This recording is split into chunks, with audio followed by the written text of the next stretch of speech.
How to fix brother printer not printing. 2 quick solutions. Method 1. Check connection. Step 1. Make sure the USB cable is connected properly. Step 2. Verify that the network on your printer and computer are the same. Step 3. If you're printing via Bluetooth, ensure the printer is connected to the computer or mobile device. Method 2.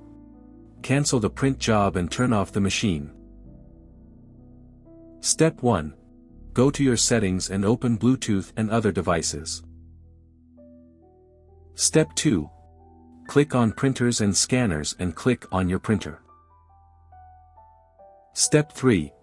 Click on Open Print Queue. Step 4. Click on 3 dots, then select Cancel All option and click Yes. Step 5. Turn off your computer, then restart it. For more such help and information, visit us at www.printertales.com or call us at 1-857-557-6884 +44 161 518 4781.